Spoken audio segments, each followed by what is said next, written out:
سلام به شما. امروز یه نگاه دقیق تر داریم به یه مصاحبه خیلی شنیدنی با اسنوپ داگ از پادکست R&B مانی.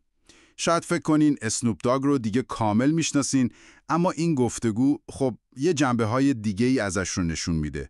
ریشه‌های موسیقاییش، نگاهش به زندگی، چیزایی که شاید یکم غافلگیر کننده باشه. آره دقیقاً، و جالبه که ببینیم این لایه‌های عمیق‌تر چطور اون تصویر عمومی که ازش داریم رو کاملتر میکنه. یعنی هدفمون اینه که با هم ببینیم چطور اون عشق اولیش به R&B، تجربیات جوونیش، مسیر کاری و حتی شخصیت امروزش رو ساخته.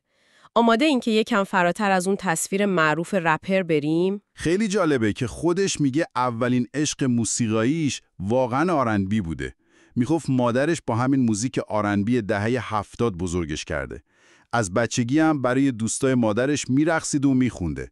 آهنگای تدی پندرگراس، آیزلی برادرز، کرتیس میفیلد، اینا. آها. تازه تو کلیسا هم خیلی فعال بوده. هم میخونده، هم پیانو یاد گرفته بود. منو به قول خودشون خیابونیش میکردن، به سبک خودشون میخوندن. آره یادمه اینو گفت. این ریشه ها انقدر قویه که یعنی سالها بعدش هم وقتی مثلا تو آهنگ سکشوال ایراپشن از اوتوتیون استفاده میکنه، اون توانایی خوانندگی اصلیش که از همون بچگی و کلیسا میاد قشنگ حس میشه.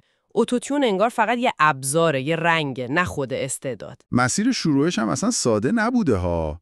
جالبه تعریف میکنه که اوایل کار یکی بهش گفته بود تو به خوبی دیجی کویک نیستی.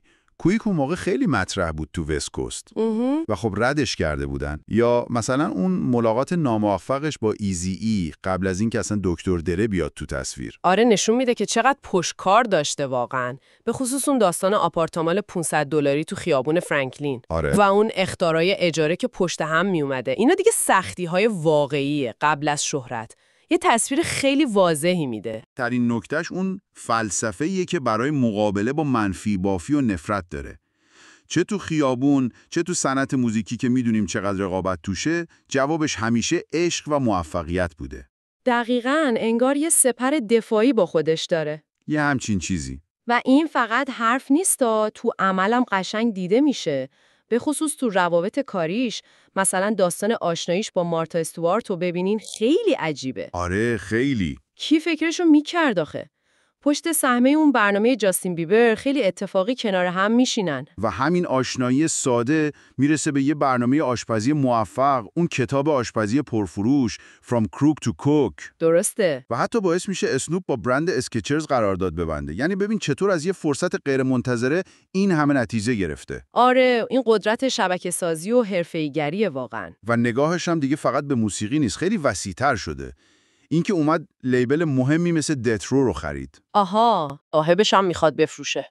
درست وقتی که قیمتا به خاطر ساخت اون استادیوم سوفای رفته بود بالا. دقیقاً. ولی بازم موفق میشه بخردش. حتی ساختمون کناریش هم میخره. این دیگه فقط شانس نیست به نظرم. یه جور هوش تجاری و برنامه‌ریزی پشتشه. پس می‌بینین پشت اون چهره آشنای اسنوپ داگ چه داستانی هست. یه داستان از تأثیر عمیق R&B تو بچگی، مقاومت جلوی شکست‌های اول راه، یه فلسفه شخصی بر پایه عشق و موفقیت و خب یه تکامل دائمی از یه هنرمند به یه چهره تجاری خیلی تاثیرگذار. بله دقیقاً.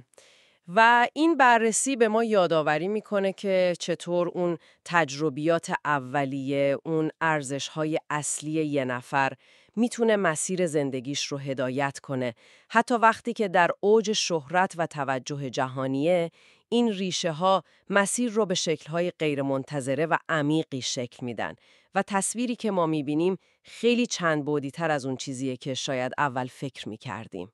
و خب یه سوال هم برای فکر کردن شما میمونه، تا چه اندازه به نظرتون این داستان‌های ناگفته و ریشه‌های پنهان واقعیت پشت چهره‌های مشهوری که فکر می‌کنیم خیلی خوب میشناسیمشون رو میسازن؟